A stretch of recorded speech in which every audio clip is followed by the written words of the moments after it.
Hey Java developers, Java is getting simple. Or is it compact now? Either way, whether you're just getting started learning Java, in which case, welcome, or well into your career, some important changes are on their way in Java 25 that will help you when learning Java or using Java for writing scripts. Let's get started. So this story starts back in 2022 when Java Chief Language Architect Brian Getz published the article Paving the On-Ramp on OpenJDK. The purpose of this article outlines some of the difficulties when learning Java when compared to other languages and how the language might evolve to reduce those burdens. We have already covered this before on this channel, so I won't rehash it here. You can check out those videos if you are interested. But I would like to cover how this vision has changed over time and where we are heading. With the JDK 21 release, we started previewing the Paving the On-Ramp changes with JEP 445 unnamed classes and instance main methods. With each successive release, we have continued to refine the implementation details of the Paving the On-Ramp features. This has been a really great example of both the benefits of the 6-month release cadence and the preview feature concepts working together. This has allowed the JDK engineers to experiment with and refine a feature by incorporating feedback from the community. With 4 rounds of preview now completed, the feeling is we have arrived at a good solution, and the goal is to finalize the Paving the On-Ramp feature set in JDK 25 with JEP 512 compact source files and instance main methods. This JEP contains a number of noteworthy changes from previous preview JEPs, JEP 495 simple source files and instance main methods. First, the new IO class initially introduced in JEP 477 has been moved to the Java lang package. This class contains 5 static methods, an empty println method, print and println which take an object as an argument, and 2 readline methods, an empty one and one that takes a string as an argument. The purpose of the IO class is to contain only the most basic and frequently used IO methods, so don't expect the IO class to change often. Another change, while these are the same method signatures from earlier versions of this class, they have been updated to be based on the system out and system in implementations instead of their equivalents in the console class. In most cases, this won't matter too much, but where it can be significant is in regard to the usage of encodings. Input and output aren't symmetrical. System out uses a print stream, while system in uses an input stream that can take bytes. In JDK 21, the system properties standard out encoding and standard error encoding were added to give users explicit control over the encoding used for output. The plan now is to add the property standard in encoding for handling encoding of input.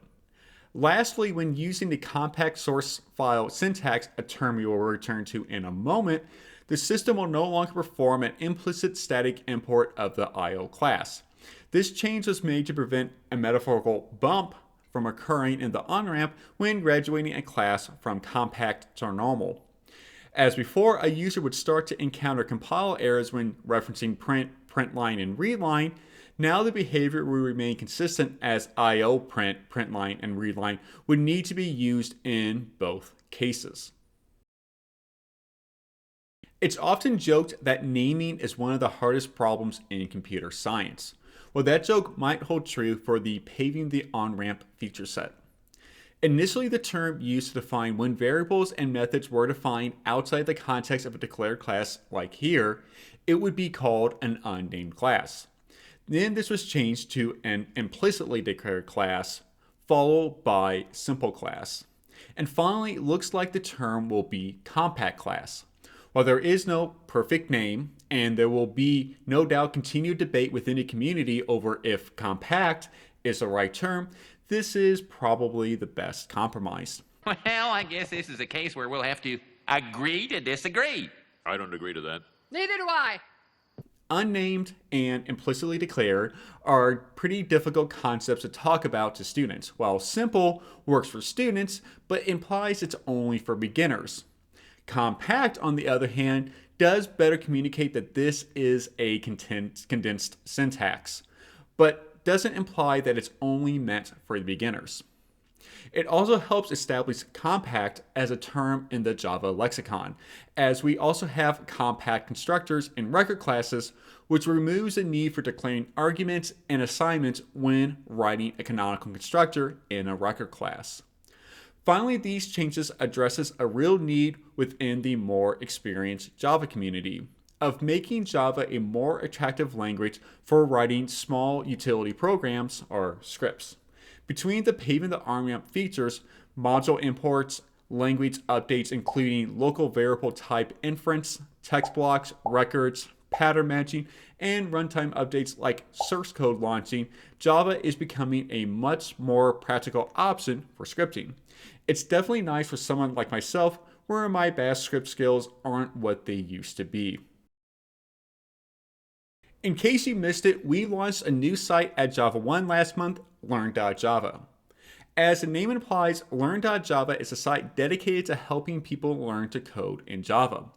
However, the audience isn't just for beginners and students, but teachers as well. For teachers, learn.java can help you with building curriculum plans and cover what has been added to the JDK since the release of JDK 8 in 2014, which has been a lot.